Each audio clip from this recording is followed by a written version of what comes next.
اگر آپ سورۃ الاعراف میں آئیں تو اس کا ایک بہت بڑا اعتراف آپ کے سامنے آتا ہے۔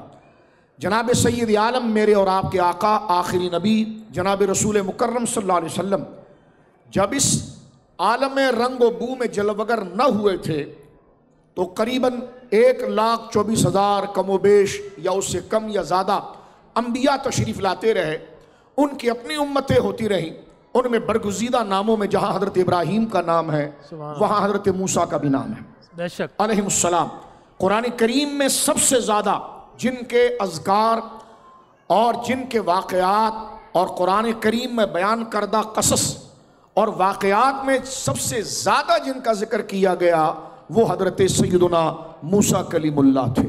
بے شک اس کی وجہ یہ ہے کہ حضرت نبی پاک میرے اور آپ کے آقا کو جو مراحل جو حالات کا سامنا درپیش تھا وہی سامنا حضرت موسیٰ کی قوم کے مزاج کے بھی ویسے ہی تھا اور آپ کو بھی ویسی مشکلات کا سامنا ہوا۔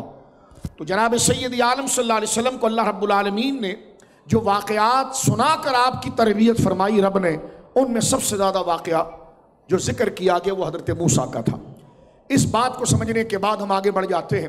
قرآن کریم میں سورۃ الاعراف جو قرآن کریم کی 7ویں سورت ہے اور قابل توجہ ہے، اور کیا ہی اچھا ہو کہ اگر آپ کلام مجید کو کھول لیں اور اپنے ہاتھوں میں لے لیں اور مصحف شریف کا مطالعہ کریں اور جو آیات کی نشاندہی اس وقت میں آپ کے سامنے کر رہا ہوں اس کی طرف اگر آپ توجہ کریں تو مصحف شریف میں آیت نمبر 156 سورۃ الاعراف 7ویں سورت ہے، جیسے سورہ فاتحہ پہلی سورت ہے، تو سورۃ الاعراف کی آیت نمبر 156 میں اور 155 اس کے پیچھے چلے جائیں تو ایک خاص واقعے کا ذکر ہے، اور اس میں یقیناً آپ کی دلچسپی ہوگی، اس لیے میں نے ابتدا کے اندر اس واقعے کو اپنا کی دلیل بنائی ہے اپنے دعوے کی اور اس بیان کی۔ حضرت موسیٰ علیہ السلام کی قوم کس قدر نافرمان تھی، کس قدر انہوں نے حجت کی۔ حضرت موسیٰ علیہ السلام نے اللہ کی طرف سے ان کی ہر فرمائش کی تکمیل کی دعا کی اور پے در پہ یکے بعد ان کی من مانی ہر خواہش پوری ہوئی، لیکن وہ اپنی ضد، جہالت، ہٹ دھرمی میں اس قدر آخرت فراموش اور جاہل تھے کہ وہ ایسا سوال کر بیٹھتے تھے کہ جس کا دینا دنیا میں ممکن نہیں، بلکہ یہ توہین باری تعالیٰ۔ مثلاً ہم اللہ کو عیاں دیکھنا چاہتے ہیں، ہم آپ کو جب مانیں گے کہ نر اللہ جہرا، ہم اللہ کو دیکھیں ایسے جیسا ہم آپ کو دیکھ رہے ہیں، یہ ممکن ہی نہیں ہے، یہ غیر معقول بات ہے۔ بے شک ایک بات، پھر ہم اللہ کو سننا چاہتے ہیں، یہ آپ کا منصب ہی نہیں ہے، یہ آپ کی استعداد ہی نہیں ہے، آپ کا یہ کمال ہی نہیں ہے۔ آپ اپنی ہدایت کے لیے اور اپنے سکون کے لیے، اپنی زندگی کے قرار کے لیے جو آپ کی ذات سے متعلق ہے وہ نبی سے مطالبہ کریں، لیکن پے در پہ ان کے مطالبات پورے قرآن میں پھیلے ہوئے ہیں۔ آخر میں جب انہوں نے بچڑے کو اپنا معبود بنایا تو رب کریم کی سخت نافرمانی ہوئی، اللہ رب العالمین نے ان کی توبہ کو پھر بھی قبول کیا، اور پھر اللہ رب العالمین نے اسی آیت نمبر 155 سے یہ واقعہ شروع ہو رہا ہے۔ اللہ رب العالمین نے حضرت موسیٰ علیہ السلام سے کہا کہ ٹھیک ہے، جب آپ ہم کلام ہونے کے لیے اس پہاڑ پر تشریف لا رہے ہیں تو آپ اپنی قوم میں سے اپنی قوم میں سے ارباب حل و عقل مند لوگ، ذہین لوگ جن پر سب کو اعتماد ہے ان کو لے کر آئیں تاکہ ایک دفعہ پھر قدرت ان کے لیے ہدایت کا موقع دے دے۔ اب جب حضرت موسیٰ علیہ السلام اس پہاڑ پر اپنی قوم کو لے کر گئے اور اللہ سے ہم کلام ہونے کا وقت قریب آیا تو پھر انہوں نے وہ بات شروع کر دی کہ ہم اللہ کو سننا چاہتے ہیں اور ہم اللہ کو دیکھنا چاہتے ہیں۔ حضرت موسیٰ نے اللہ کی بارگاہ میں عرض کی، ایک بادل حضرت موسیٰ کے سر مبارک پر آیا اور اس نے حضرت موسیٰ کو ڈھانپ لیا، قوم بھی اندر داخل ہو گئی۔ رب اپنے شائن شان حضرت موسیٰ سے ہم کلام ہوا۔ جو لوگ حضرت موسیٰ کے ساتھ گئے تھے وہ اس کی تاب نہیں لا سکتے تھے، وہ زمین پر گر پڑے، اور جب ان کو ہوش آیا تو انہوں نے کہا کہ کلام تو ہم نے نہیں سنا، ہم رب کو دیکھنا چاہتے ہیں۔ اور یہ نافرمانی بار بار جب انہوں نے کی تو ایک کڑاکے کی بجلی آئی، قرآن کہتا ہے، اس کے بعد ان سب کی روحیں قبض کر لی گئی۔ حضرت موسیٰ رب کی بارگاہ میں دعا گو ہوئے، یا اللہ یہ چند لوگ تو میں وہاں سے لے کر تیرے پاس آیا تھا، اور یا ہلال الامین اگر یہ یہاں پر مر گئے تو ان کو موت وہیں دے دی جاتی، میرے جانے کے بعد میری قوم مجھ پر اعتبار کیسے کرے گی کہ موسیٰ لے گیا چند لوگوں کو اور مار دیا۔ یا اللہ ان کو زندہ کر دے۔ اور ان کو دوبارہ زندگی عطا فرما. رب نے پھر شان کریمی سے کرم فرمایا اور ان کی روحوں کو ان پر لوٹا دیا.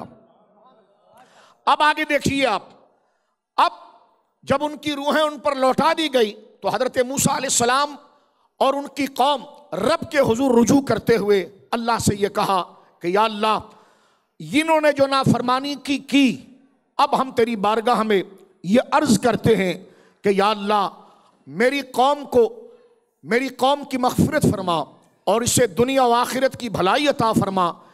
ان ہدنا الیک, میں یا اللہ تیری جناب سے اپنی قوم کے لیے ہدایت کاملہ چاہتا ہوں کہ تو انہیں ہدایت عطا فرما اور دنیا و آخرت کی بھلائی عطا فرما. رب کریم نے حضرت موسیٰ کا یہ کلام اس کی قدرت نے سماعت کیا اور آگے اللہ نے اس مطالبے پر کہ یا اللہ ان کو دنیا کی بھلائی بھی عطا فرما دے, آخرت کی بھلائی بھی عطا فرما دے. انا ہدنا الیک, اب جو ہوا اب کامل طور پر ہم سے ہمیشہ کے لیے راضی ہو جا اور ہمارے لیے ہدایت لکھ دے. رب نے آگے ارشاد فرمایا آیت نمبر 156 میں, فَسَأَكْتُبُهَا, ہاں موسیٰ جیسا تو چاہتا ہے ویسا تیری امت کے لیے لکھ دیں گے. فَسَأَكْتُبُهَا, لکھ دیں گے, لیکن چند شرطیں ہیں. تیری قوم یہ کام کر کے دکھا دے تو ہم ان کے لیے چیزیں لکھ دیں گے. ان میں پہلی چیز کیا ہے؟ فرمایا فَسَأَكْتُبُهَا لِلَّذِينَ يَتَّقُونَ, ہم لکھ دیں گے ان کے لیے دنیا و آخرت کی بھلائی, ان کے لیے لکھیں گے کہ جو پرہیزگار بنے گا. اور فرمایا وَيُؤْتُونَ الزَّكَاةَ, اور وہ اللہ کے حضور زکوٰۃ دے گا. وَالَّذِينَ هُمْ بِآيَاتِنَا يُؤْمِنُونَ, اور ہماری نشانیوں پر ایمان لائے گا. یہاں آیت نمبر 156 ختم ہوتی ہے لیکن مضمون مکمل نہیں ہوتا. کیا فرمایا حضرت موسیٰ نے کہ یا اللہ یہ 40 سال کی سٹرگل, یہ 50 سال کی سٹرگل جو مسلسل چل رہی تھی, یا اللہ اب یہ سلسلہ رک جائے, ہم سے آزمائش رک جائے, اب ہمیشہ کے لیے ہماری قوم سے راضی ہو جا. اللہ نے فرمایا ہم اپنی رضا تمہارے لیے لکھ دیں گے, لیکن اس کی شرط یہ ہے کہ وہ پرہیزگار ہوں, زکوٰۃ ادا کرنے والے ہوں, ایمان لانے والے ہوں. اور پھر صرف یہ نہیں, یہ لکھیں گے اس کے لیے کہ الذین یتبعون الرسول النبی الامی, جو ہمارا محبوب آنے والا ہے یہ سب اس کی اتباع کریں گے. اب یہ آیت نمبر 156 آیت تو دوسری شروع ہو رہی ہے لیکن مضمون کنٹینیو ہے. یہ الذین کہہ کر جو صلہ آگے آ رہا ہے اور اس میں موصول سے بات کی جا رہی ہے تو جملہ ایڈ ہو رہا ہے. فرمایا اس کے لیے ہم دنیا و آخرت کی رہنمائی لکھیں گے اور اس سے ہمیشہ کے لیے راضی ہو جائیں گے کہ جو ہمارے آنے والے محبوب آخر النبی الذین یتبعون الرسول, جو آنے والا ہمارا رسول ہے. اور 9 شانیں ایک آیت 157 میں, ایک آیت میں رسول اللہ کی 9 شانیں اللہ نے خود بیان فرمائی. فرمایا جو آنے والا ہے موسیٰ اس کی شان یہ ہے کہ الذین یتبعون الرسول النبی الامی الذی یجدونہ مکتوبا عندہم فی التوراۃ والانجیل یأمرہم بالمعروف وینہاہم عن المنکر ویحل لہم الطیبات ویحرم علیہم الخبائث ویدع عنہم اسرہم والاغلال التی کانت علیہم. فرمایا کہ تیری قوم کے لیے لکھ دیں گے لیکن ہماری رضا کی شرط ہے محبت مصطفیٰ, نسبت مصطفیٰ, تعظیم مصطفیٰ اور غلامی مصطفیٰ. یہ قرآن رسول اللہ کی وجاہت, قدر, حیثیت کو بیان کر رہا ہے. فرمایا موسیٰ کہہ دو اپنی قوم کو کہ ان کے لیے ترقی مقدر جب ہوگی کہ جب وہ اتباع کریں گے اس رسول مکرم کی کہ جو رسول ہیں, جو نبی ہیں, جو امی ہیں, جن کو یہ تورات اور انجیل میں اپنے پاس لکھا ہوا پاتے ہیں. وہ نیکی کا حکم دینے والا نبی ہوگا, وہ برائی سے روکنے والا نبی ہوگا, وہ حلال کو, پاک چیزوں کو حلال کرنے والا نبی ہوگا, وہ ناپاک چیزوں کو حرام کرنے والا نبی ہوگا. اور تیری قوم کی گردن میں جو احکام اور سخت شریعت کے قانون کا کڑا ڈلا ہوا ہے یہ ان کو گلوں سے نکال دے گا اور ان کو سخت مسائل سے آزاد کر کے ان کو راحت کے ذریعے رب کی بارگاہ میں پہنچا دے گا. اب دیکھیے آپ, یہ قرآن مجید میں, یہ احادیث نہیں ہے, یہ قرآن ہے. اور میں اہل علم کے ذوق کے لیے ایک جملہ یہاں عرض کرنا چاہتا ہوں, کبھی میلاد مصطفیٰ کو یہاں سے دیکھیں. یہ سورت مکی ہے, واہ واہ واہ, یہ مدنی نہیں ہے. سبحان اللہ. مکی سورت کا موضوع توحید ہوتا ہے, واہ, بے شک. رسالت ضمناً آتی ہے, بے شک.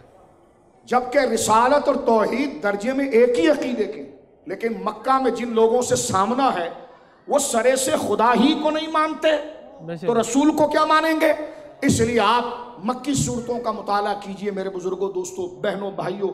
تو مکی صورتوں کا ٹاپک توحید اور آخرت ہوتا ہے، رسالت کا ذکر آتا ہے لیکن مختصر آ کر گزر جاتا ہے۔ ہاں، مدینے کے اندر کچھ لوگ ایسے تھے کہ وہ توحید کے قائل تھے، رسالت مصطفیٰ کے منکر تھے، اس لیے مدنی صورتوں کا موضوع رسالت ہوتا ہے۔